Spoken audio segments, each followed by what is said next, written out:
Yo, magandang buhay mga idol. Samahan niyo ako, bisitahin natin yung ating mga lettuce dito sa greenhouse 1 and sa greenhouse 2. Yan, ngayon po kitang-kita niyo naman sa video na maganda ng sikat ng araw. At yan nga po, dahil maingay, dumaan yung mga truck dito ng nag-aquary.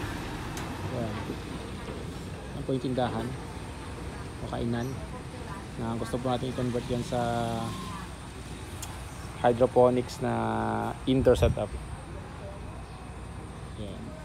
Kung hindi man, gawin natin shop. Bisita natin yung seeds kasi kanina nakita ko naka-recover sila So ang ina-expect ko talagang magiging leggy sila, pero sa awa ng Diyos naka-recover. Ayun. Hindi sila ganun ka-leggy, di ba? Ang ganda pa rin nila. Ayan. Same sa kabila, ang ganda rin talaga yung tubo nila, tamang-tama lang yung mga idol. Sa ngayon, hindi pa tayo nakakanap ng kapalit na tagapag-alaga ng ating lettuce dahil inalisan nga po tayo, nilayasan tayo ng ating tagapagbantay. Yung kabila, nagiging yellowish siya pero okay lang yan. Mas magandang may araw kaysa wala kaysa naman sa ulan kasi nagiging leggy nga tapos siya nagiging yellow. Ayan. Sa ngayon, ito ang bakante pa to. So andun pa yung mga styro box natin, hindi pa ito naayos. Samahan niyo ako sa kabilang greenhouse. Patuloy pa rin tayo naghahanap ng kapalit ng malis na tayo bantay. Kaya ngayon, solo-solo muna tayo. Yan, medyo mahirap pero wala tayong magagawa dyan. Nandiyan na yan. So, ang magandang gawin is harapin na lang natin kung anong dito na sitwasyon. Gawa ng solusyon. Diba? Dahil lahat ng bagay nagagawa ng paraan. Maganda o hindi ganun kagandang paraan man yan, at least may paraan better than worse yan. Buksan natin to. Hindi kasi pwedeng walang pintuan kasi yung mga aso manok pumapasok. Ito yung arugula natin arugula yun yung ating lettuce. Yun nga po, dahil sa ilang araw na umulan, yan, medyo madilaw. Dito, check. Okay naman tubig nila. Mamaya mga late, mga 12, kailangan nating ilatag yung net ulit kasi nga yan, nagalanta yung iba para makarecover sila. Ayan, ito basil. Ayan, ito arugula. Ang ganda ng basil kaso nga lang di pa nadidiligan natin mamaya yan. Uhaw na sila. Ito, naging leggy din yung ating yung ating lalik kasi nga walang araw. Yan, kailangan diligan natin mamaya. So dito medyo nalanta na, so ngayon ko na lang ilalatag kasi medyo lanta na nga sila, baka mahirapan makarecover yung mamaya. Ito lang kasimple mga idol, latag natin na konti yan. Sa kabila doon din ilahin lang natin yung ating net. Ito kasi dulo hatag natin hanggang sa dito sa kabila.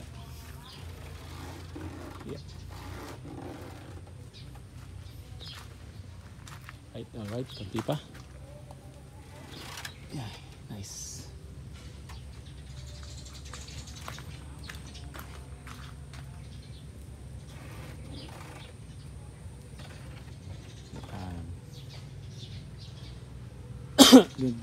Din sa kabila rin ito okay na, dapat nga mas makapal pa na energy dyan, kaso nga lang ito na yung available natin kasi yung ganitong klase na ubos na. Magandang klase kasi ito binigyan ko yung kumpare ko kasi nag-start din siya ng hydroponics niya check ko dito baka nag-iwan ng love letter yung tagapagbantay pero wala naman,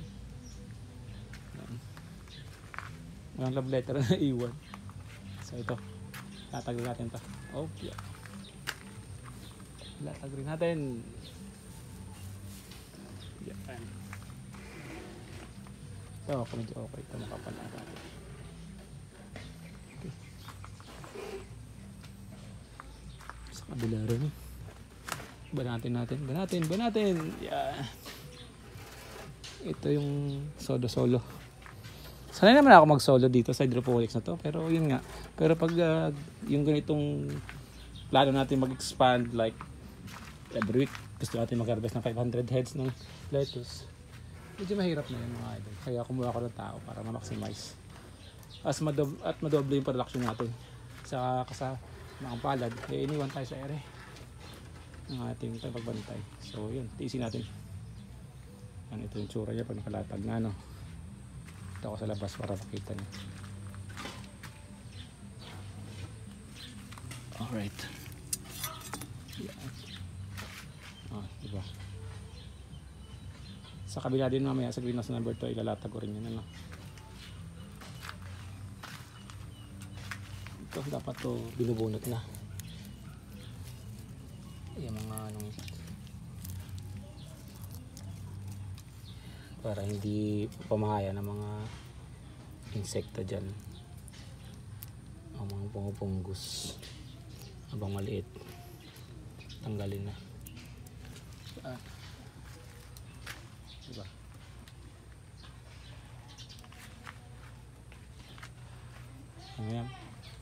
Mamaya makaka-recover din yan.